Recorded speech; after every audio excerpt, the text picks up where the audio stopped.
Бүгүнкү күндүн маанилүү делеген жаңылыктар менен эфирде күндөмө маалымат программасы. Студияда Айда Исамиева. Саламатсыздарбы? Бул чыгарылышта. Шанхай кызматташтык уюмунун 14-чү саммити соңуна чыкты. Мамлекет башчылар Душанбе декларациясына кол коюп, жаңы мүчөлөрдү уюмга кабыл алуу шарттарын талкуулашты. Бажы биримдигине кирүүгө байланыштуу документтер толугу менен жогорку кеңешке жөнөтүлө элек.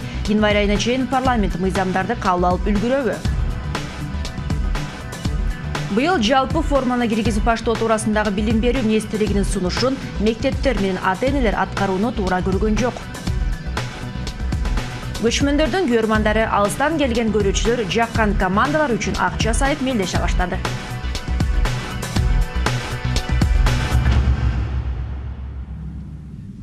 Бүгүн Шанхай кызматташтык уюмунун 14-чү саммити Тажикстанда жыйынтыкталды. Аналыкагында бир катар документтерге кол коюлуп, уюмдун курамын кеңейтүү мүмкүндүгү белгиленди. Саммитке өлкө президенти Алмазбек Атамбаев да катышты. Шанхай кызматташтык уюмга мүчө өлкө башчыларынын Душанбедеги жолугушуусу тууралуу Самат Качкыновдун репортажында.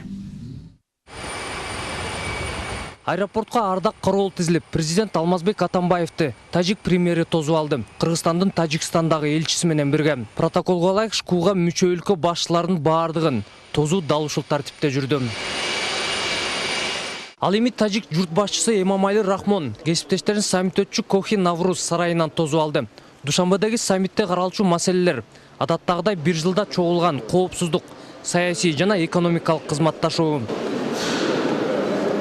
Ошондой эле Украинадагы абал ортого салынаары айтылып келген. Бул маселени уюм мүчөлөрү жабык эшик артында кароону туура көрүштү. Аны менен бирге алыскы чыгыш өлкөлөрү Ливия, Ооганстан жана Ирактагы абал ортого салынды. Дорогие гости и участники заседания. Шанхай кызматташтык уюмунун дүйнөлүк аренада аброю өсүп келе жаткандыгы анык. Андыктан айтчу нерселер бар. Биздин уюм мындан ары да бекемделет деп белгилей кетишибиз керек. Уюмга бул жылы төрагалык кылган Тажикстан президентинин бул сөздөрүн кытайлык кесиптеши Си Цзиньпин колдоого алып, алдыга коюлган максаттарга жетишүү үчүн $5 миллиард насыя берүүнү убадалады. Ага улай Россия президенти учурдагы дүйнөлүк саясий абалды эске алып, азык-түлүк, энергетикалык, финансылык коопсуздуктарды колго алуу керектигин белгиледи. Айтымында ага шкуунун бардык механизмдери бар. Ошондуктан биринчи кезекте 10 жыл мурун уюм кабыл алган соода-экономикалык программасын карап чыгууну сунуштады. За год, прошедший после саммита, Дүйнөлүк экономикада таңсыктык коркунучтары жоюла элек. Ага кошумча азыркы саясий тобокелчиликтер иштин алдыга жылуусуна жолтоо болууда. Муну эске алуу менен уюмдун 2003 жылкы соода-экономикалык программасын актуалдаштыруу жагын ойлонууну сунуштайт элем. Алмазбек Атамбаев да көп жыл мурунку дагы бир макулдашууну көтөрүп чыкты. Ал чек ара маселелерине байланыштуу. Өз сөзүндө кыргыз журт башчысы ошол келишимдин негизинде чек аралардагы ишенимди бекемдөө келишимин иштеп чыгуу сунушун көтөрдү. Шанхайская организация сотрудничества в свое время Чек аралардагы ишенимди бекемдөө шкууга мүчө өлкөлөрдүн ортосундагы башкы артыкчылык болушу керек. Уюм алгачкы Шанхай бешилтиги болуп түзүлгөндө келишим бар болчу. Аскерий багытта ишеним жана чек арадагы куралдуу күчтөрдү азайтуу деген. Ушул келишим чөлкөмдө тынчтыкты сактоодо чоң өбөлгө болгон. Андыктан азыр бул шкуу үчүн артыкчылык багыт болушу керек. Алты мамлекеттин башын бириктирген уюмга мүчө болууну каалагандарга да сөз берилди. Алар Индия, Пакистан жана Иран. Бир жыл мурун Бишкекте өткөн саммитте Индия менен Пакистан уюмга кошулуу ниетин расмий түрдө билдиришкен. Бул жолу аларга Иран да кошулду. Учурда бул мамлекеттер байкоочу макамына гана ээ. Саммиттин жыйынтыгында Душанбе декларациясы менен бирге уюмга кирүү боюнча милдеттемелер жана шарттары тууралуу меморандумга кол коюлду. Андан тышкары уюмдун 10 жыл алдыга өнүгүү стратегиясы болуп, 10го жакын документ кабыл алынды. Самат Качкынов, Азат Ынтымаков, 5-канал, Душанбе, Тажикстан. Бажы биримдигине кирүүгө байланыштуу мыйзамдар толугу менен жогорку кеңешке жөнөтүлө элек. Алардын биринчи бөлүгүн депутаттар жакынкы күндөрү карап баштаары күтүлөт. Мыйзамдарга өзгөртүүлөр өкмөт тарабынан биримдикке кирүү боюнча жол картасына ылайык киргизилди. Эске салсак, буга чейин бажы биримдигине 2015 жылдын 1-январынан тартып кирерибиз айтылган. Андыктан учурда жогорку кеңеш мыйзамдарды кабыл алып үлгүрөбү деген маселе курчтурууда. Аскат Алагөзов теманы улантат. Зарыл болгон документтердин жарымынан көбү жогорку кеңеште. Бул негизинен бажы, салык кодекси жана тармактык мыйзамдар. Биз азыр бир 17 мыйзамды киргиздик. Өзү бир 30га жакын мыйзам болот. Ушуларга өзгөртүү түзөтүүлөрдү киргизебиз. Бул биринчи этабы. Экинчи этабында дагы бир нече мыйзамдар даярдалат. Жол картасында кабыл алынган мыйзамдар ошол биздин укуктук мыйзамдык базабызды бажы биримдигинин укуктук базасына шайкеш келтирүү. Азырынча депутаттар мыйзамдар парламентке жиберилгенин биле элек экен. Бирок алар колго тиери менен ишке киришүүгө даярбыз дейт эл өкүлдөрү. Жогорку кеңештин парламентинде отурумунда бул маселе каралыш керек. Ошол документтерди, материалдарды биз карап туруп, андан кийин жооп беришибиз керек. Азыр материалдар менен толугу менен таанышып, чыкмайынча бир да депутат бүгүнкү күндө жооп бере албайт да. Эми бул кемчилдиги бар, жана жетишкендик жагы болот. Ошондуктан биз жетишкен жагына көбүрөөк көңүл бурушубуз керек. Мыйзамдар канчалык тез кабыл алынаарына алардын канчалык деңгээлде сапаттуу даярдалганы таасир этери белгиленет. Ошол эле учурда депутаттар абалды пайдалануу болушу мүмкүндүгүн четке кагышпайт. Анысыз деле таможня бажы биримдигине кирсе кандай болуп кетет деп баягы социальный напряжение болуп атат. Аны болсо кандайдыр бир саясатчылар өзүнүн кандайдыр бир жеке кызыкчылыгы үчүн пайдаланышы мүмкүн. Бул мындай жакшы кетип аткан нерсени бузуп алыш оңой эле да. Ошон үчүн мен ойлойм, азыркы күндө правительство уктабай күнү түнү ушул маселелер менен иштеш керек. Жалпысынан 20дан ашуун мыйзам, 100дөн ашуун нормативдик акт даярдалат. Парламентте бийлик монополиясы жоктугун эске алганда талкуу узакка деле созулуп кетиши мүмкүн. Нельзя сегодня сбрасывать со счетов. Бир жылдан кийин парламенттик шайлоо болоорун эстен чыгарбаш керек. Албетте мында өзүн пиар кылуу депутаттарда болбой койбойт. Ошол эле автоунааларды алып келүү бажы өнүмдөрүнө байланыштуу маселе көтөрүлөт. Бирок эл өкүлдөрү мыйзамдарды кабыл алуудагы чеберчилигин эске салышат. Төрага орун басары мыйзамдарды мөөнөтүнөн кеч кабыл алынат деп кам санабоого чакырат. Бүт бардык комитеттерде каралат. Андан кийин аны жогорку кеңешке алып чыгылат. Эми биз биринчиден мен ойлойм, жогорку кеңеш закондорду кабыл алуу боюнча биз өзүңөр билесиңер 5-сазыв аябай рекорд коюп атабыз. Эксперттер мыйзамдар дүңүнөн кабыл алынуусунан пайдаланып кеткендер болушу мүмкүндүгүн эскертишет. Бул бажы биримдигинин шарттарына ыңгайланыштыруу деген жүйө менен ага тиешеси жок мыйзамдардын кошулуп калуу ыктымалдыгы. Аскат Ологозов, Иван Чижиков, 5-канал. Дүйшөн Ирсалиев мамлекеттик мүлүктү башкаруу фондунун жаңы жетекчиси болуп дайындалды. Бүгүн аны биринчи вице-премьер-министр Тайырбек Сарпашев ведомствонун жамаатына тааныштырды. Мурдараак Дүйшөн Ирсалиев Кыргыз Республикасынын президентинин аппаратынын жетекчисинин орун басарынын кызматын ээлеп келген. Эске салсак, ушул жылдын 9-июлунда мал мүлүктүн мурдагы жетекчиси Айбек Осмоналиев фонддун төрагалык милдетин аткаруудан бошотулган.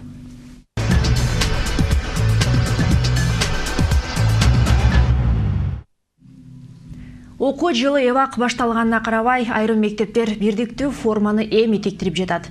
Жаңы кийимдер быйыл негизинен салтанаттуу күндөрү кийилет. Келерки жылдан баштап милдеттүү түрдө ар бир окуучу окшош формага киймекчи. Бул мугалимдерге тиешелүү эмес. Бул арада кийимдерди тигүүдө эркин базар өкүм сүрөбү же бир компания монополия кылышы мүмкүнбү деген суроолор күн тартибинде. Айда Яманкулова кененирээк. Мунар эже 1-класстагы уулу Элимбекке бирдиктүү мектеп формасын эми гана тиктирип баштады. Окуу жылдын башында кадыресе ак кара кийим сатып берген эле. Жаңы самалык быйылча ыктыярдуу делинген соң. Кийин Элимбек окуган шаардагы номер 9-мектепте чогулуш өтүп, форма кийгизүү чечими кабылданган. Ооба, чыгымдар болду. Конечно, биринчи алып алганбыз балдарга. Карашым, ак көйнөк, костюмшумун алып алганбыз. Эми ушундай эми баардыгы бирдей кийинсин деп аткандан кийин эми балдардан артта калбаш керек да, кийиниш керек. Форма алып беребиз. Ата-энелер форманы 1400 сомдон сатып алмай болушту. Матанын сапатын, тигилишин көрүп, ушул суммага ынашкан. Родители работают непосредственно с... Ата-энелер тигүү цехи менен иштешүүдө. Баарынын эле фигуралары бирдей стандартта эмес да. Андыктан ар биринин тулкусуна жараша үлгүлөрүн алып даярдап жатышат. Кызыгы, тигүү цехи кандайча тандалганы мугалимдерге беймаалым. Фирманын жигиттери келип, тек мектепти тейлөө милдети аларга жүктөлгөнүн билдиришкен. Личной договоренности не было, вот пришли ребята, сказали, что они закреплены за нашей школой. Тигүү цехтер үчүн мектептерди ким бөлүштүрүп берип жатат, билүүгө мүмкүн болгон жок. Жетекчилиги тасмага түшүүдөн баш тартты. Билим берүү министрлиги болсо мамлекеттик буйртма болбой тургандыгын расмий түрдө жарыялап келет. Бирдиктүү мектеп формасын тигүү азыркы учурда рынокко тапшырылган. Бул эң жакшы бир нерсе деп койсок болот. Себеп дегенде рынок баа саясатын жана сапаттык саясатын, конкуренция трендтик негизде жүргүзүп отуруп иштеп чыгат. Бирок форма тигүү жана сатуу чындап эле эркин рынокко ишенип тапшырылабы? Күмөндүү. Азыртадан эле өлкөдөгү ири тигүү ассоциациясы кээ бир маалымат булактарында бирдиктүү формага монополия кылууга ниеттенгендиги үчүн айыпталууда. Эске салсам, мындан 6 жыл мурун окуучуларга бирдей кийим таңууланып, ири жаңжалдардын негизинде сот ал саамалыкты жокко чыгарган болчу. Айдай Аманкулова, Кубанычбек Мамытов, 5 канал. Жогорку кеңештин айрым депутаттары мектептеги хиджаб маселесин референдум жолу менен чечүүнү сунуштады. Эл өкүлдөрүнүн айтымында бул маселе коомчулукта талкууланып, ар кыл пикир келишпестиктерди жаратып келет. Ал эми мектеп мугалимдери окуучулар арасындагы теңсиздикти, бири-бирине болгон түшүнбөстүктү жоюу үчүн жалпы форманы киргизүүнүн зарылчылыгын айтышат. Хиджаб кийген окуучулардын саны көп болгон мектептерден биздин кабарчыбыз Динара Касымова. Кенжегүл классташтарынын арасындагы өзгөчө кыз окуудагы жетишкендиги жана кийген формасы менен айырмаланып турат. Анын дин жолуна түшүп, жоолукту дайыма башынан түшүрбөй салынып жүргөндү адатка айлантканына 3 айга чукулдап калды. Эгерде мектепке жолук салынбагыла деп мындай кабыл албаса, эгерде жолуңарды чечкиле болбосо мектепте окубайсыңар десе, анда эме эгер бардык мектептерде ошондой кылса, агам айтты, медресеге окута, медреседе окуйсуң деди да. Анан эгерде макул салына берсин десе, анда мектепте окуй бересиң деди. Анан бирок чоңойгондо окууну бүткөндө медресеге окуйсуң деди да. Ал эми бул класста кыз балдардын дээрлик 90% сабакка хиджабчан келишет. Дини тарбия сабагында жоолукчан өтүшөт. Жаңы мектеп формасы келсе да башынан жоолуктарын чечпейбиз дешет. Мугалимдер мектеп формасы баарына жайылса, биз деле кийебиз. Болгону юбкасы узунураак болсо жакшы болот. Бирок шарият жолуна түшкөн соң жоолукту чечкенге болбойт. Хиджабтын алдына кие турган колготкиге окшош кийим бар. Ошону кийип аласың деп атат апам. Дин кызматкерлери жоолуктан проблема чыгарууга болбой турганын айтууда. Оромол окууга тоскоолдук жаратпайт. Жашы жеткен кыз мектепте, көчөдө жоолук салынып жүрүшү керек. Ак кофта, кара юбка менен жашына кагылып кийип барса боло берет. Проблема чыгарбашыбыз керек. Бул өтө эле жайылып, өтө эле коркунучтуу болуп аткан нерсеси жок да. Бул оромол окууга тоскоолдук кылбайт да. Бул оромолду салынгандан кийин ошол окуучубуз оромолго карап түздөлөт. Мектепте жакшы окугусу келет. Мен оромолчомун деп. Андан кийин көчөдө жакшы көчөдө жүрүштөрүн оңдойт. Мектеп мугалимдери кыздардын жоолук салынып келүүсүнө көп деле чектөө салбайт. Болгону ар кандай диний уюмдарга азгырылып кетпесе экен деген тынчсыздануулары бар. Анткени көпчүлүк радикалдуу уюмдар дин аркылуу жаштарды үгүттөп жаткандыгы жашыруун эмес. Ошондуктан мектептин ички мыйзамдарына ылайык бирдиктүү форма менен жүрсө, калктын баардык катмарлары үчүн да бирдей болмок. Жоолук салынып келгенде кээ бир ата-эне бизге чектөөлөрдү киргиздирген учурлары бар. Эркек балдар менен бир партага отургузбоону, дини тарбия сабагында спорттук форманы кийгиздирбөөнү, музыка сабагында ырдоону каалабаган ата-энелер бар. Биз аларга түшүндүрүү иштерин жүргүздүрөбүз. Билим берүү башкармалыгынын маалыматы боюнча жаңы формага өткөн Оштогу айрым орто мектептерде оромолчондор азайды. Кээ бир жерлерде тескерисинче көбөйүүдө. Билим берүү министрлиги азырынча кыздардын мектепке жоолук салынып келүүсүнө уруксат берген. Бул мектеп формасынын чыгарылгандыгы пайдалуу болду жана жоолук салынган окуучуларыбыздын санынын көбөйбөшүнө себеп болду. Ал эми кээ бир мектептерде бул жоолук салынгандардын арбын болушу көбүнчө өзбек тилдүү мектептерде ошондой экендигин жашырууга болбойт. Алардын мектепте соцпедагогдордун, класс жетекчилердин жана ошондой эле мектеп администрациясынын түшүндүрүү иштери аркылуу бул жөнгө салынууда.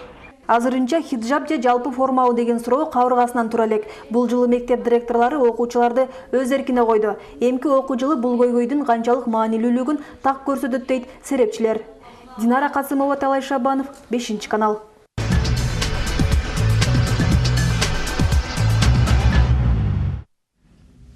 Бишкек мэриясынын кызматкерлери дини тарбиясы менен алектенүүгө милдеттендирилди. Бишкек мэрия Кубанычбек Кулматов ар бир шейшемби жана бейшембини дини тарбия күнү деп жарыялаган буйрукка кол койду. Мэриянын бардык түзүмдүк бөлүктөрүнүн кызматкерлери үчүн машыгуулар жумуш убактысынан тышкары өтөт. Кечки 7-ден 9-га чейин. Кала башчысынын буйругунда айтылгандай, бул чара аппарат жана мэриянын түзүмдүк бөлүмдөрүнүн кызматкерлердин дини тарбиясы жана спорт менен тутумдуу машыгууга тартуу максатын көздөйт. Кызматкерлердин машыгууларга катышуусу үчүн жеке жоопкерчилик мэрия аппаратынын жетекчисине жүктөлдү. Ошол убакта премьер-министр Жомарт Оторбаевдин буйругу менен Бишкекте штанганы жатып түртүү боюнча Азия чемпионатын өткөрүүгө уюштуруу комитети түзүлдү. Бул туурасында өкмөттүн сайтында айтылат. Уюштуруу комитети жеңүүчүлөрдүн байгесинин суммасын аныкташы керек. Дене тарбия жана спорт агенттигине бул мелдештери өткөрүү үчүн 1,5 миллион сом бөлүү тапшырмасы Каржы министрлигине берилди. Көчмөндөрдүн биринчи дүйнөлүк оюндардын алкагында өтүп жаткан көк бөрү оюнунда алдыда финалдык беттешүү калды. Уюштуруучулар чечүүчү мелдеш 14 сентябрда өтөрүн белгилешүүдө. Учурда Кыргызстандын көк бөрүчүлөрү таймашууга келген атаандаштарын алдыга чыгара элек.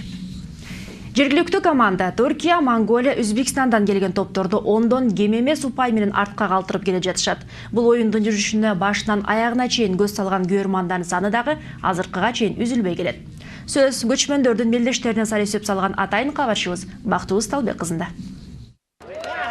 70 жаштагы Зыйнаш Балтабаева жолдошу менен көк бөрү оюнуна таймаш башталгандан тарта көз салып келет. Жашаган айылынын алыстыгы, курагы дагы мелдешти көрүүгө карыяларга тоскоолдук боло алган жок. Ошондой эле буга дагы кошумча себеп бар. Жубайлардын баш кошуусуна дагы дал ушул оюн себеп болуптур. 13 жашынан атка минген абышкасын Зейнеш апа алгач көк бөрү оюнунан жолуктурган экен. Элестетип аябай жаман болуп атам, жөн эле кошо кирип кетчидей абышкан. Көк бөрү тартканда жөн атынан кирип кете сакчачымын. Аттын үстүнө мингенде жөн эле манастай эле болуп минче абышкам, Кудайым буйрса деп. Ошентип жакшы көрүп абышка өзүм келип эле тийип алгам алтын кызым. Оюнда атайын байге сайышы дагы жүрүүдө. Көбүнчө чет мамлекеттерден келген туристтер арасында. Юлия Домбровская Польшанын Варшава шаарынан көчмөндөргө таандык көк бөрү оюну менен көптөн бери тааныш. Туристтин айтымында бул оюндан чоң рахат алууда. Курбусу экөө чыккан командаларды өз ара бөлүштүрүп алышып, байге сайып жатышат. Көк бөрүдөгү талаптар Европадагы футболду элестеттирүүдө. Бирок айырмачылык футболдо топ талашып жүрсө, көчмөн элдери бөрү үчүн жан үрөп жатышат. Бул жагдай күйөрмандардын сезимдерин ого бетер курчутууда. Ички дүйнөм дуулугуп, сезимдеримди жашыра албай кетип жатам. Эмоцияны кармоо мүмкүн эмес экен. Күйүп пышкан кыйкырыктар, дөңгөрөгөн кол чабуулар Казанга атчан азамат бөрөнү салган учурда күчөп жатты. Эң кызыгы, бул таймаштын жүрүүсүн андагы шарттарга каршы диндин өкүлдөрү дагы көрүшөдү. Анна Тарди, француз, буддизмди карманат. Бөрүнү же улакты сүйрөй качып, аттардын бет алды чабылышы анын зээнин кейитүүдө. Бирок буга карабастан оюндан оолактай албай жатканын айтат. Атайын боз үйдү ижарага алып жашап жатам. Идиш аякты дагы, тамак аштарын дагы көчмөндөргө таандыктарын жеп жатам. Уюштурулган оюндар адамдардын саламаттыктарына, аң сезим жана маанайларына оң таасир гана берет экен. Жергиликтүү командадагы катышуучулар баатыр жана шамдагай жигиттер экен. Оюнда жаныбарларды кыйноо болуп жатат, бирок абдан кызыктуу жүрүп жатат. Көрбөй коюуга мүмкүн эмес. Улам отурукташып калган аймагын алмаштырып, өзгөртүлгөн шарттарга ийкемдүү башын ийген калктын колунан жасалган кол өнөрчүлүктөрүнө туристтер көп боло алышты. Рух Орду комплексинде кол искусствосунун жарманкеси ачылды. Кийиз, сайма жана жибек жиптен согулган кийим-кечектер мени өзгөчө таң калтырды. Дизайнер катары андагы ар бир форманы жаратуу үчүн дыкат, көңүл жана талыкпас эмгек керек экендигин көрүп турам. Байыркы элдер эч кандай чиймесиз ушул кереметти кантип жаратышкан, мен үчүн табышмак. Бир нече буюм кечек алдым. Мекениме барганда ошондой дизайндарды пайдаланып көрүүнү чечтим. Бул жарманкеде айрым европалык мамлекеттерге таандык байыркы буюмдарды алып чыгарылган. Мисалы үчүн мен кийип турган көйнөк украиналык бойго жеткен кыздын кийими. Мындагы сайманы жаратуу үчүн украиналык энелерге 1 айга жакын убакыт талап кылыныптыр. Ал эми башымдагы баш кийим болсо 3 сааттын ичинде жаралган. Болжол менен учурда 5000ге жакын күйөрман оюндарды башынан аягына чейин көрүп жатышат. Бул оюндар эртең улантылат. Бактыбыз Талбек кызы, Элдербек Темиров, 5-канал, Ысык Көл облусу.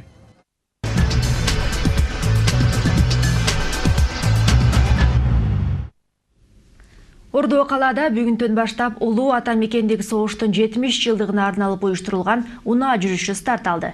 Аскери тарыхчы Леонид Сумаруковдун айтымында 23 сентябрга чейин Кыргызстан, Казакстан жана Орусиянын интернационал аскерлери Панфилов дивизиясынын согуштук жолу боюнча үгүттөөчү унаа жүрүшүн өткөрүшөт. Ошондой эле жыл сайын өтүүчү бул жүрүштүн катышуучулары согушта курман болгондордун эстеликтерине гүл чамбар коюшуп эскеришет. Автопробег посетит.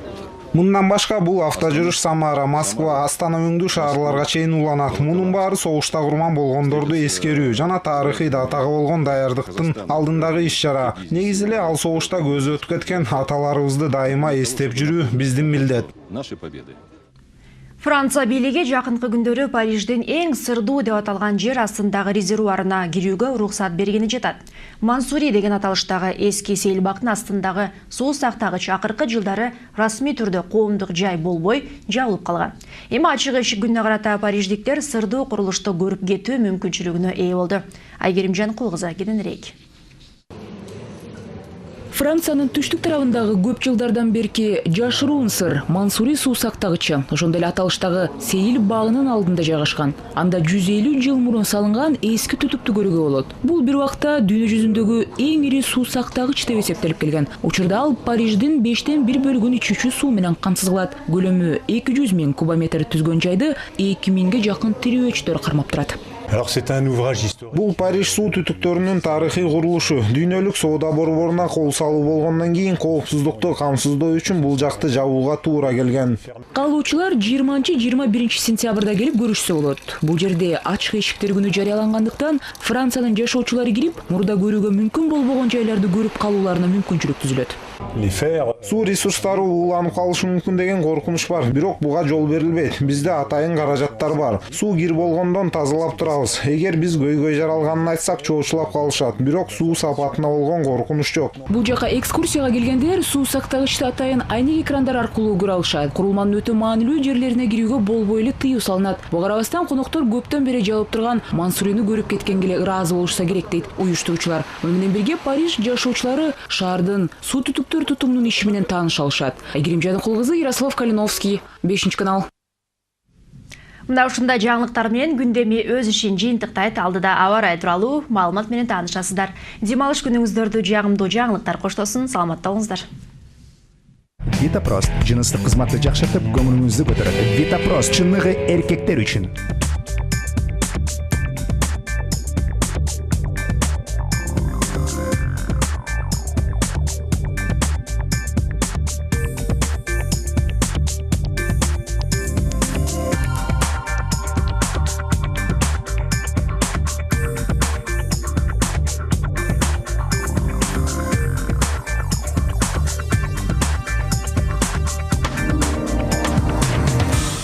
Азамат менеджер, Макс тоо лыжасынын фанаты, Мурат саунага барууну жакшы көрөт. Бирок бар үйдө калышты. Кызыктуу жана маанилүү иштерге өнөкөт простати тоскоол болду. Алган эмес, үй бүлөлүк мамилелерди татаалдатты. Витапрост дарысы менен комплекстүү дарылануудан 10 күн өткөн соң бар өздөрүн жакшы сезип калышты. Витапрост ооруну, жайсыздыкты азайтып, заара чыгаруунун бузулушун азайтат. Витапрост жыныстык кызматты жакшыртып, көңүлүңүздү көтөрөт. Витапрост чыныгы эркектер үчүн.